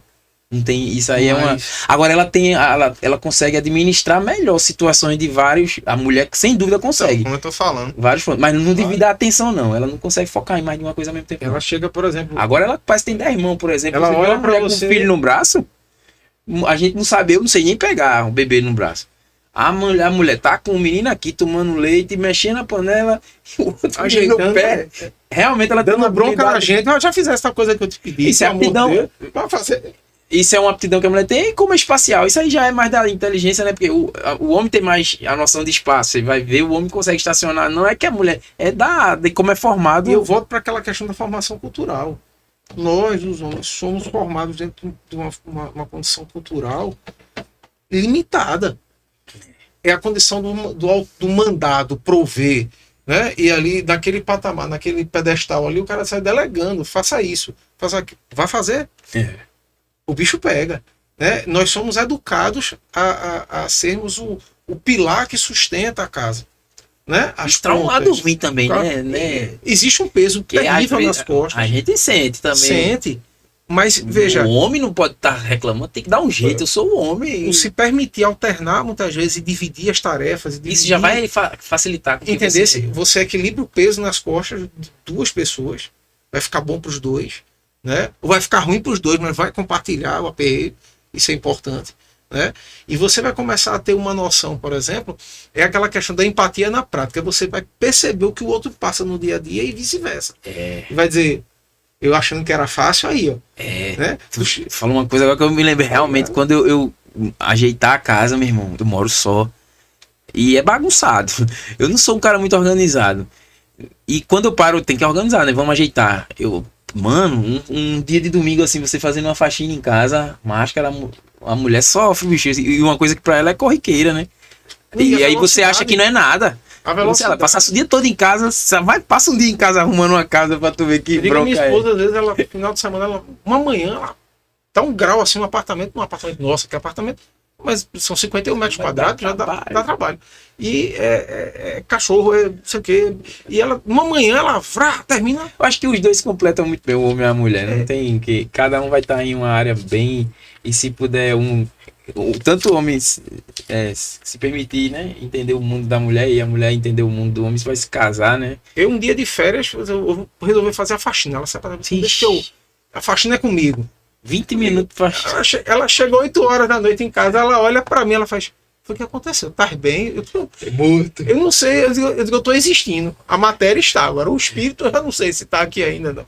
Ô, professor, e quais são os caminhos, assim, ao seu ver, para que haja uma mudança? Porque eu não acredito que eu vou viver e ver esse mundo perfeito onde não haja. Infelizmente eu também tenho essa visão. Vai demorar muito ainda. O fato de se falar já é muito bom, né? Que não Isso é essencial. está se comentando, falando, e vamos tentar. Você sair dessa zona de conforto, de achar que tá. Vamos se tudo bem. vigiar, não vou falar policial mais. Não. Vamos nos vigiar. Vamos controlar, né? Vamos observar. Vamos monitorar. Isso.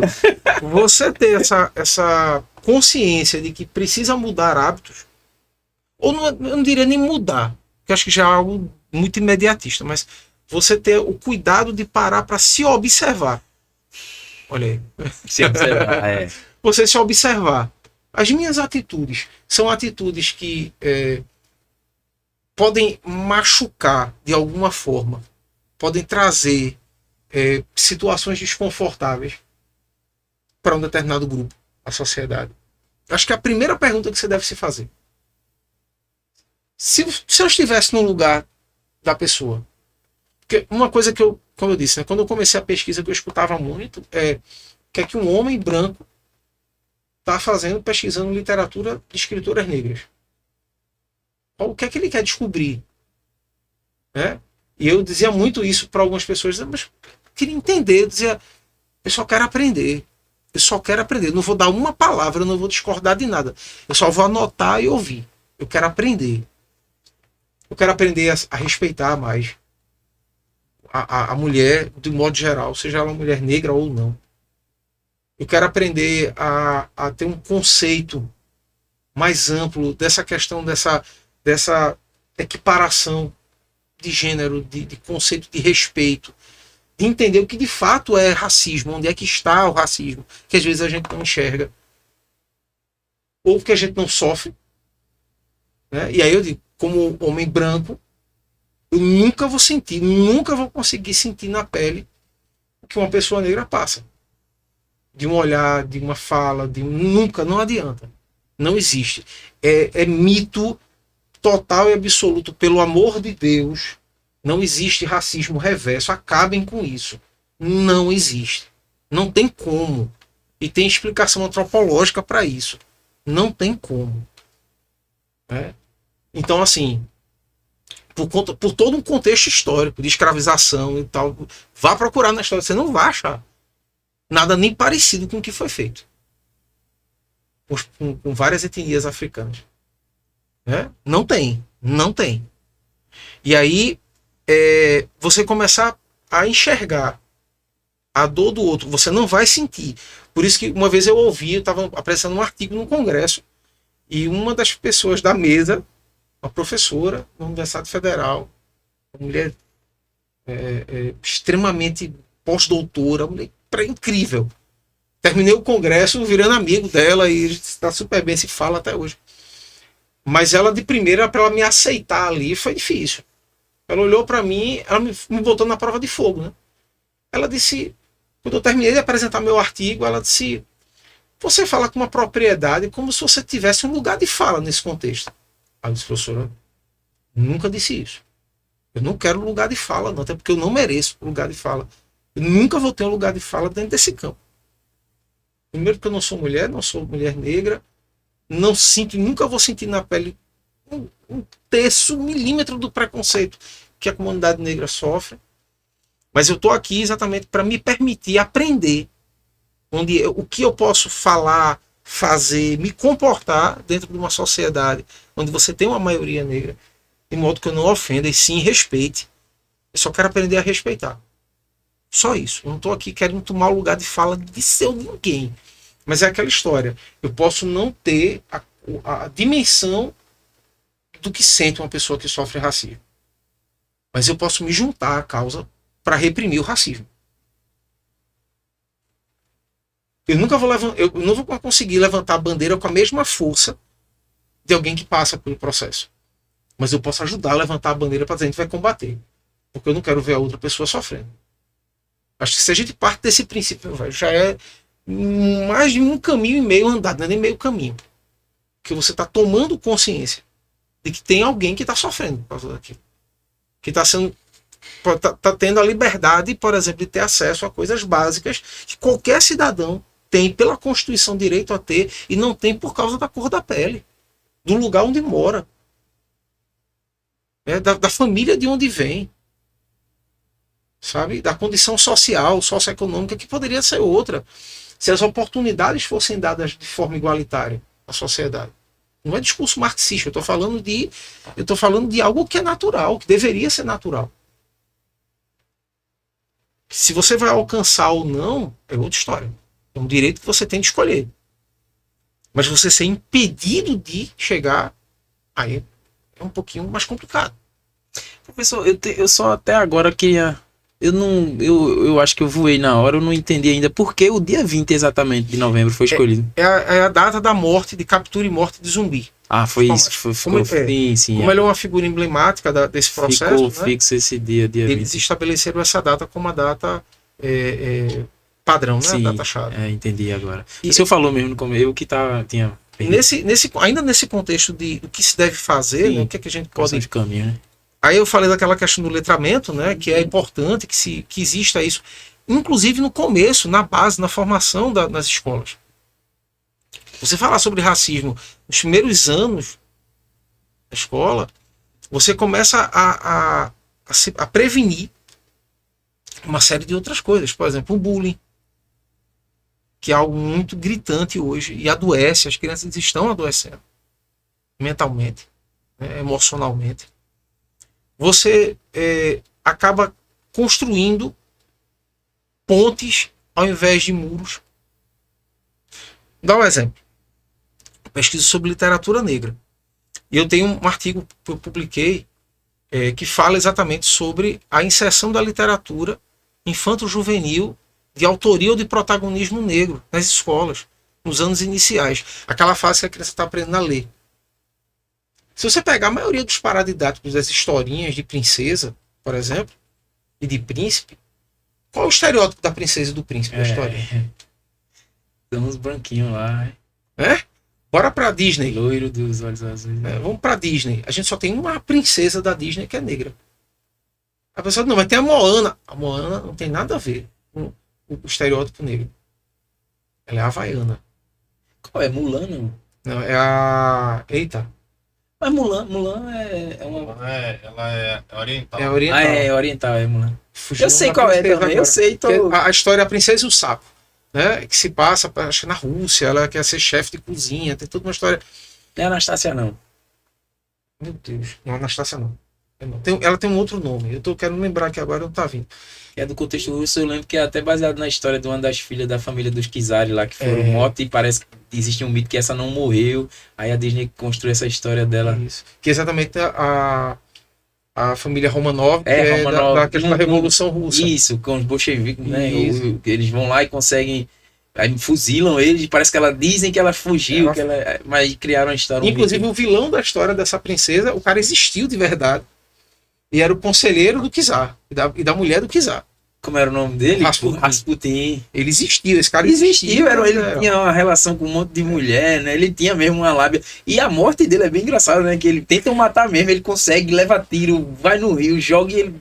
Há muitas custas que conseguem matar ele. E aí, assim, você vai para esse universo e hoje, por exemplo, a mídia, o cinema, as histórias, hoje tem trazido muito essa questão do protagonismo negro como uma forma de reparação histórica mesmo.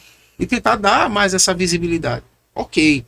Mas eu, nesse artigo que eu escrevi, eu disse, olha, se a gente começasse a introduzir nesse processo de letramento dessas crianças protagonismos de princesas, de príncipes, de cavaleiros, de heróis negros, por que não? Por que não? Sabe por que eu digo isso?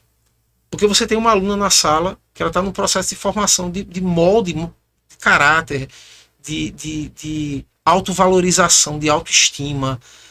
É uma fase muito delicada.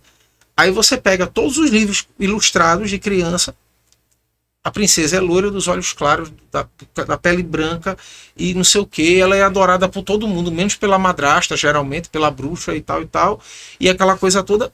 Mas veja, e o príncipe é o cara, é o galã, O galão do cavalo branco. do cavalo branco, pele clara, os olhos claros, cabelo claro. Então, assim, a criança negra, por exemplo, que está naquele contexto, ele faz, tá, eu tô aonde aqui nessa história? Que ele olha para a pele, ele olha a história da boneca, que é um experimento social que foi feito algumas vezes. Pega uma criança negra e bota uma boneca negra e uma boneca branca. Qual que você acha mais bonita? A menina vai apontar para branca. Eu já vi. Por que você não... Porque ela é preta. Ela é feia. Oi? E aí? E não tinha, né? Era antes de ser. Eu tenho 41 anos, eu lembro. Era difícil ter bonequinha da cor preta. Muito difícil. Era só loirinha do olho azul mesmo, olho verde no máximo. Pois é. E assim, as meninas, independente da cor da pele, elas era a história da indústria, a indústria da estética, né? A indústria da beleza. Eu vendo aquilo que eu determino que é bonito. Aí todo mundo vai achar que é bonito também. E vai consumir. E isso vai se reproduzir por várias gerações. Isso é o cultural, né? O racismo que tá impregnado e a gente não percebe. Pois é. Por exemplo, você vai ler sobre histórias do universo encantado, na literatura fantástica que a gente chama, né? Aí vai falar de mitologias. Aí o cara traz a história da mitologia grega e da mitologia nórdica. Tá? Aí quando vem falar de mitologia africana, é a egípcia, que todo mundo conhece. E que geralmente é maquiado a um embranquecimento. Se você parar para olhar direitinho. Você não tem os egípcios como negros, não? Tem não. Pegue, por exemplo, um desenho de Cleópatra. Ela aparece muitas vezes com a pele branca. Cleópatra não era branca. Não tem como ela ser branca. De onde ela nasceu, né? Foi uma pulada de cerca violenta aí com alguém de um continente muito, muito, muito distante. Para poder dar aquela embranquecida. Porque fora isso, meu amigo, não tinha como. Não tem. Né? É aquela história de você chegar, por exemplo, nesse processo de formação, falar da mitologia africana como se fosse uma coisa da Europa. Aí você pega as mitologias, por exemplo, a mitologia urubá, pega a mitologia a banto, a sudanesa, que é da porção mais central do continente africano, meu amigo. As histórias, as lendas são lindas. A mitologia é a coisa mais bonita do mundo, a criação do mundo. Né? Aquela árvore, a gente já falou isso aqui, acho que no primeiro podcast sobre o baobá, por exemplo, que tem um referencial espiritual e tal, fantástica a história. A história da criação do baobá é muito engraçada, chega a ser engraçada. Né? Quando o Criador concebe o mundo, né? Ele cria um lago, e na beira do lago ele cria o baobá, uma árvore enorme, uma larga, aquela coisa suntuosa. Só que o baobá começou a reclamar. O Criador disse, mas rapaz, ele se olhava no reflexo do lago e dizia, mas rapaz, eu não dou um fruto. Tem uma florzinha para nada. Que negócio. Que negócio. E o criador, rapaz, tudo tem um propósito, fica quieto. Tá bom assim. Mas não tem quase não tem folha, flor não tem uma, um fruto, não dá, serve para nada. Tô aqui olhando para o reflexo do lago e disse, se você continuar reclamando, eu vou dar um jeito em você. Viu? E aí o baobá continua reclamando e o criador se aborrece com ele. O que é que ele faz? Ele vira o baobá de cabeça para baixo, replanta ele de cabeça para baixo. Se você olhar um baobá hoje adulto, realmente a impressão que dá é essa. Que as raízes estão para cima com poucas folhas e a parte grosseira, que seriam os troncos, estão fincadas no chão. Aí se você quer uma flor, beleza. Cada olhinho do baobá, que é um brotozinho, né? Cada olhinho daquele demora 50 anos para brotar uma flor. Cada olhinho. A flor é linda, branca, grandona. Você vai imaginando. Fede, que é uma desgraça. Quando abre, aí o pessoal diz que a mitologia africana fala que foi o castigo que o criador deu ao baobá por reclamar demais. Ele desconsiderou a dádiva de ter nascido, ter sido criado. Então veja, são histórias parecem bobas, né? Simples. Então, tipo, né? Mas tem um contexto, para ensinar. Deixa uma lição, né? Pois é. Tem uma, depois se vocês quiserem dar uma pesquisada, um conto queniano chamado Carne de Língua. É fantástica a história. Quem lê, quem escuta o nome faz que conto estranho, Carne de Língua. Pessoal logo na culinária, né? Quando você lê o conto, você termina e faz perfeito. Falta isso, falta carne de língua para a humanidade hoje. Leia, eu vou dar uma spoiler não, leia é bom. Mas assim, é fantástico, pô, você criar uma história que te prende ao ponto de você escutar o desfecho depois e dizer, captei a mensagem. Isso é mitologia de verdade. Na minha concepção, é mitologia de verdade. Né? Então, por exemplo, você falar... Olha aí. Você falar, por exemplo, da ideia... Isso aqui, o tronco tá até estreitinho. Viu? Essa aqui é baobá, você pegar um baobá com 3.000 anos, chega a 6.000, pode chegar. Né? Quase 48 metros de diâmetro o tronco. Dá para morar dentro, armazena água dentro, lá em alguns lugares na África. Então, assim, você falar sobre... Vai para a questão de contar isso para uma criança e a criança poder absorver aquilo e saber que aquilo teve uma origem de seus ancestrais que vieram de África para cá e trouxeram... Olha o tronquinho. É uma estrutura imensa aí de tudo, de armazenamento de água, de tudo. E aí, você contar isso para uma criança e a criança aprender a partir dessa filosofia, dessa forma de enxergar, isso é fantástico. O que me fez ficar apaixonado por literatura negra feminina é o significado dessa literatura. Ela é diferente das outras. Porque a literatura negra feminina, ela denuncia.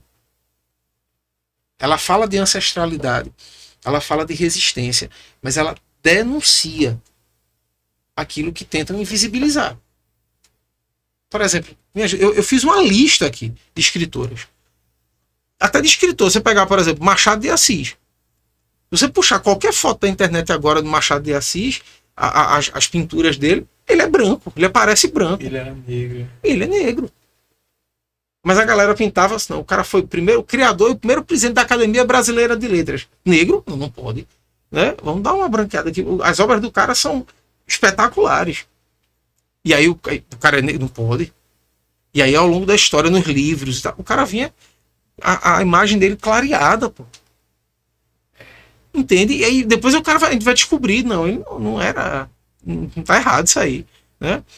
Então, por exemplo, se você pegar escritoras como Conceição Evaristo, que é um ícone hoje no país sobre literatura negra, uma mulher nos seus, acho que já está chegando perto dos 80, né? E que foi criada numa casa só de mulheres, mãe, avó, tias, irmãs, inclusive a irmã dela é ministra, ficou no lugar do ministro que teve aquele rolo do Silvio, que foi governadora do Rio já. Não, ela é de Minas, a Macaé, Evaristo. Eu esqueci a pasta.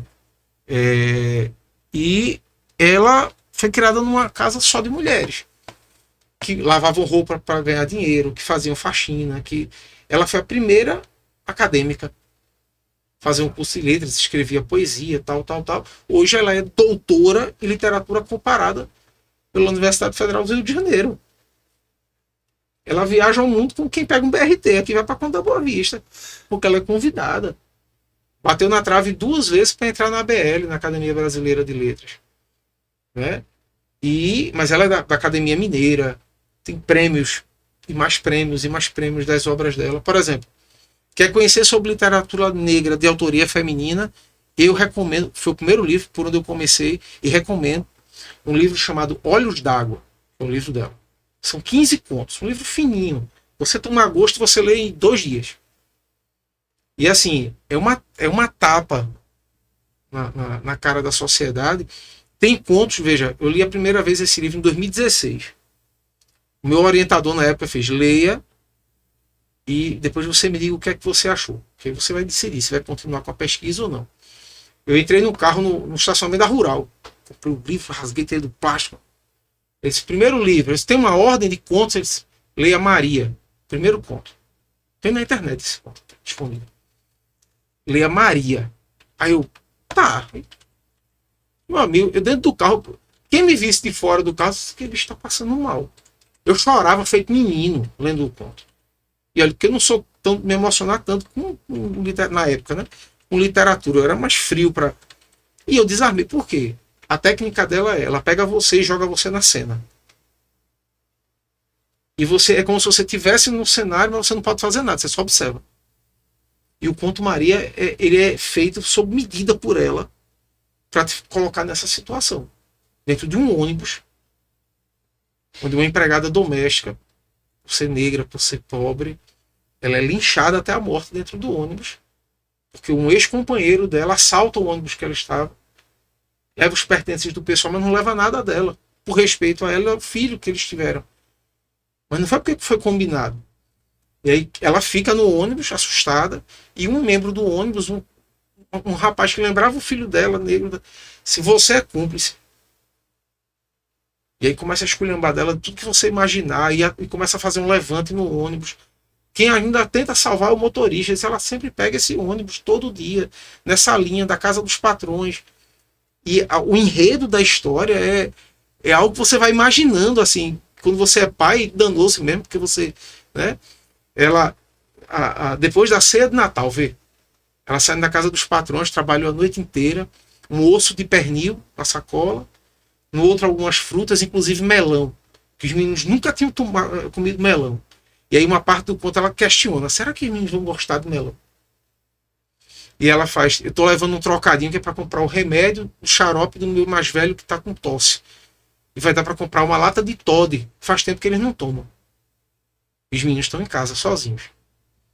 Ela pega o ônibus e tal, e no meio da confusão ela leva uma tapa, rasga o saco, as frutas caem no chão. Aí nesse momento pesa, porque você tá lendo ali, do clímax do conto, ele faz assim, a sacola rasga, as frutas começam a rolar pelo piso do ônibus, além do melão. Será que eles iriam gostar do melão? Porque ela sabe que não vai chegar mais. Né? E aí ela é linchada dentro do ônibus. E as pessoas, depois que vê o estado que a polícia chega, as pessoas descem do ônibus como tipo, eu não fiz nada. Então, e ela sempre dizia, ela tinha um corte na mão. Quer dizer que era um corte feito com faca laser, que doía até a alma. E aí no final do conto, compara-se o linchamento provocado pelo racismo a um corte na mão de uma faca laser que corta até a alma. Percebe a profundidade de um conto desse? Quantas Marias não existem por aí? E que não já passaram por situação parecida. Ou até mesmo que nunca passaram por isso. Mas que são discriminadas dentro do ônibus, do coletivo, todos os dias, nessa batalha diária para sustentar os filhos sozinha, mãe solo, o pai nunca mais vi quando aparece para roubar o ônibus que está. Percebe? Então, quando eu digo que a literatura negra feminina tem essa ideia de denunciar, né, o apagamento da ancestralidade, da memória, é sobre isso. O nome do livro, Olhos d'Água, é sobre isso. Existe o conto do livro que tem o nome do livro, Olhos d'Água. E que a pergunta do conto é: de que cor é mesmo os olhos da minha mãe? Faz tanto tempo que eu saí de casa que eu não lembro mais. E ela mistura a questão da religiosidade, ela é filha de Oxum, então ela fala da cor dos rios, que são a cor dos olhos da mãe. Eu quero um dia poder voltar para casa para poder olhar de novo e lembrar qual é a cor dos olhos da minha mãe. Ela está falando de memória, de saudade, de afetividade, do colo de mãe, que independente da cor da pele, né, é uma referência afetiva que você tem. Mas ela vai falar de memória, que são coisas que a gente não perde. Né? Que por mais que você perca, que deu uma amnésia, mas o sentimento está ali dentro, não vai sair. Então é uma literatura que é pesada nas palavras muitas vezes, mas que ao mesmo tempo ela é suave porque ela faz com que você repense a sua condição como ser humano. O que é que você está esquecendo da sua vida? De voltar. Né? É isso. Isso é sempre muito bom, a gente sempre passa o tempo. Pois Moisés já deve estar cochilando. Eu quero mais uma vez agradecer, quero pedir a vocês que estão assistindo até agora, né, que tem que fortalecer esse pedido. Tá sempre repetindo, às vezes eu termino o episódio, eu não vou falar isso de novo não, mas se inscreve aí no canal. Com certeza. Você que tá assistindo aí porque o professor mandou o link para você. Se você recebeu esse link, você já tem uma atenção especial do professor, né? Retribua seguindo, porque o professor já é sócio. Então você não tá seguindo só o Tutti Frutti Havaiano, tá também seguindo o professor. Com certeza. E, professor, só pra gente encerrar, além de muito obrigado mais uma vez, e obrigado a todos vocês que estão assistindo, deixa só uma mensagem aí, final, pra uma reflexão, pra fechar com chave de ouro. Assim, a gente precisa entender que o dia 20 de novembro ele se tornou um feriado nacional, ok, isso é maravilhoso, descanso, né? Mas a gente precisa lembrar que não é só o descanso, né? Existe algo muito mais valioso, histórico, né? Atemporal, né? Que é o resgate de toda uma história, de toda uma trajetória que foi vivida por um grupo, por uma sociedade que faz parte essencial da base da estrutura social, cultural, de memória do nosso povo. Nós somos fruto dessa base, né? A população negra que vem de África para cá e tal, nós somos o legado, o futuro desses ancestrais. Por mais que você nunca saiba que teve alguém na sua família, né? Não importa. Essa comunidade, esse povo, essa população que veio de África para cá, ela tornou possível nós estarmos aqui hoje de alguma forma. De alguma forma. Então, eu acho que combater o racismo independe da cor da pele. Sabe? Lutar por uma consciência negra no nosso país independe se você sente a dor ou não. O que você tem que sentir e ter respeito pela causa, pelo que é dito, pelo que é defendido, né? E como eu disse, talvez você não consiga levantar a bandeira com a mesma força de quem passa pelo ato do preconceito, do racismo todos os dias, mas você pode mesmo assim arregaçar as mangas e ajudar a levantar a bandeira para dizer que não importa a condição de cor de pele, de religião, né, de condição socioeconômica, não importa. É o pensar como ser humano, é o pensar como alguém que tem a capacidade de enxergar o outro como ele é, na sua essência. Eu acho que esse é o ponto principal de discutir consciência negra hoje. Sabe? Essa unicidade. Se nós conseguirmos um dia conseguir pensar dessa forma, vai melhorar muita coisa. A sociedade vai começar a enxergar o mundo de uma forma talvez até mais justa. E muitas práticas como essas que a gente falou hoje aqui de discriminação, de violência e tal, vão começar a deixar de existir. Ou vão perder força para existirem dentro da sociedade. Muito bom, professor. Muito obrigado. Gente, obrigado. Valeu aí. Valeu. Mais um Tutti Frutti Havaiano. Mais uma vez aqui com o nosso sócio. Espero que vai vir muito mais. Espero que vocês tenham gostado. Até mais. Valeu. Tchau, gente. Até mais. As opiniões e declarações feitas pelos entrevistados do Tutti Frutti Havaiano são de exclusiva responsabilidade deles e não refletem necessariamente a posição do apresentador, da produção ou do canal. O conteúdo aqui exibido tem caráter informativo e opinativo não sendo vinculado a qualquer compromisso com a veracidade ou exatidão das falas dos participantes.